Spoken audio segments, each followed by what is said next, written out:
শাহরুখ খানের কেকেআর এখন অতীত। এবার ক্রিকেট টিম কিনে তাক লাগিয়ে দিলেন সলমান খান। আইপিএল শেষ হওয়ার পরপরই বিরাট খবর, সলমান ক্রিকেট দল কিনতে ঠিক কত টাকা খরচ করলেন জানেন? কেন আচমকাই এত বড় একটা পদক্ষেপ নিলেন বলিউডের ভাইজান? কেন তিনি দল কিনলেন? তাহলে কি শাহরুখকে টেক্কা দিতেই এই কাজ করলেন বি টাউনের ভাইজান? দেখুন, সলমানের দল কেনার পেছনে ঠিক কোন গোপন সত্য লুকিয়ে রয়েছে। শাহরুখ খানের পর এবার ক্রীড়া ক্ষেত্রে পা রাখলেন বলিউডের আরেক সুপারস্টার সলমান খান। তবে আইপিএল এর মতো বড় মঞ্চ নয়, সলমান এবার বেছে নিয়েছেন এক অন্যরকম platform, Indian street premier league. দেশের স্ট্রিট ক্রিকেটকে আন্তর্জাতিক স্বীকৃতি দিতে শুরু হওয়া এই টেনিস বলে T10 ফরম্যাটের লিগে এবার নতুন দিল্লি ফ্র্যাঞ্চাইজির মালিক হয়েছেন সলমান খান। ISPL এমন একটি লিগ যেখানে পেশাদার ক্রিকেটারের পাশাপাশি স্ট্রিট ক্রিকেটের প্রতিভারাও সুযোগ পায় নিজেদের প্রমাণ করার। এই লিগ মূলত 10 ওভারের ফরম্যাটে খেলা হয় এবং টেনিস বল ব্যবহার করা হয়।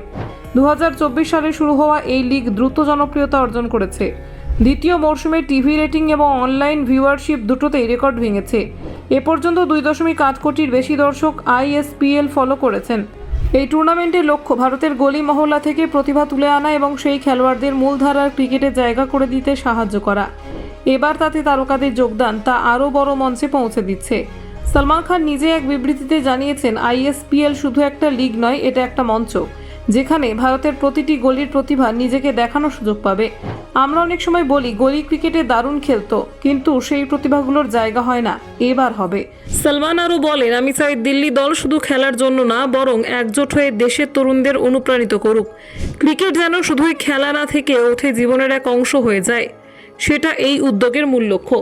বলিউডের ক্রিকেটের সম্পর্ক নতুন নয়। শাহরুখ খান কলকাতা নাইট রাইডার্স ও জুহি চাওলা, প্রীতি জিন্টা, দীপিকা পাডুকোন থেকে শুরু করে একাধিক সেলেব IPL বা অন্যান্য ক্রিকেট ফ্র্যাঞ্চাইজির সঙ্গে যুক্ত রয়েছেন। তবে সলমানের এই উদ্যোগ IPL এর গ্ল্যামার থেকে একেবারে আলাদা। ISPL এর উদ্দেশ্য তারকাদের নয়, বরং অচেনা অজানা স্ট্রিট ক্রিকেটারদের দুনিয়ার সামনে তুলে ধরা। সলমানের বিশাল ফ্যানবেস এবং প্রভাব দেশের প্রতিটি প্রান্তে ছড়িয়ে রয়েছে। তার আগমন মানেই প্রচার ও পৃষ্ঠপোষকতায় একটি বড় পরিবর্তন আসবে। ক্রিকেট শুধুই মাঠে খেলা হবে না, তা পৌঁছে যাবে বহু অখ্যাত পিছিয়ে থাকা প্রতিভার ঘরে। এর ফলে ISPL হয়তো হয়ে উঠবে ভারতের গলি ক্রিকেটের IPL। সলমান খানের এই নতুন ভূমিকা কেবল এক তারকার ব্যবসায়িক উদ্যোগ নয়, বরং এক সামাজিক দায়িত্বও। স্ট্রিট ক্রিকেটের ছেলেটি যাকে কেউ চেনে না, যার পরিবার শুধু ভাবে সে গলিতে খেলছে, সেই ছেলেটি হয়তো কালকের জাতীয় দলের সম্ভাব্য তারকা। সলমান খানের দলে হয়তো আজ যারা অচেনা, কাল তারা হতে পারে গোটা দেশের গর্ব। শাহরুখ ছিলেন IPL এ, আর সলমান এবার হলেন ISPL এর ভাইজান।